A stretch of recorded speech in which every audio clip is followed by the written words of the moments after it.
Raising the federal minimum wage to $15 an hour may seem like a good idea. Some have argued it will make employees more productive and allow owners to retain talented workers. But where there are some unintended consequences. NTD's Kevin Hogan has the details. To labor groups and others as well. There are some big shots in Washington who want to raise the minimum wage for the whole country. It might sound like a noble cause because, let's face it, who doesn't want to make more money? But how is it going to affect people in small-town America and families? We spoke with Rachel Gressler at the Heritage Foundation about the rural-urban divide in this one-size-fits-all policy.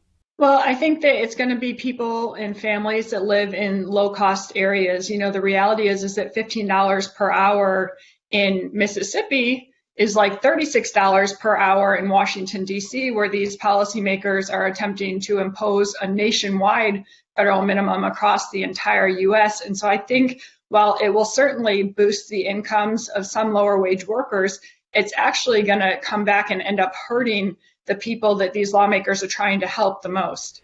The nonpartisan Congressional Budget Office did a study on this very issue. They found that raising the minimum wage to $15 an hour by 2025 will give 27 million workers a raise and lift 900,000 Americans out of poverty. But Gressler says as the price of labor goes up, so does the cost of childcare.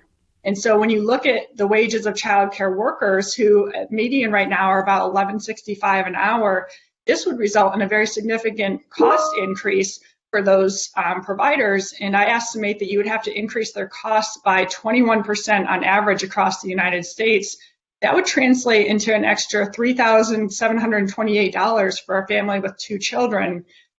And that same study said over the next 4 years, the move would cause 1.4 million Americans to have to hear, "You're fired." And who wants to hear that? What's more, Gressler points out that some workers just aren't that productive to warrant that type of salary. And the reality is at $15 per hour, that's equivalent to $36,000 per year for the employer's costs. There are a lot of people, especially when they first start out in the labor market, who aren't able to produce that much in value, at least not yet. They need some experience and additional education. And what we're doing here is essentially pricing out certain people from the labor force. But the debate on this still rages on, so we'll let you mull it over. Democrats are preparing to pass the minimum wage increase inside of Biden's monster relief package. A technicality would allow them to pass it quickly and without Republican support. But moderate Democrat Senator Kristen Sinema has all but put the kibosh on that idea by opposing it. Kevin Hogan, NTD News.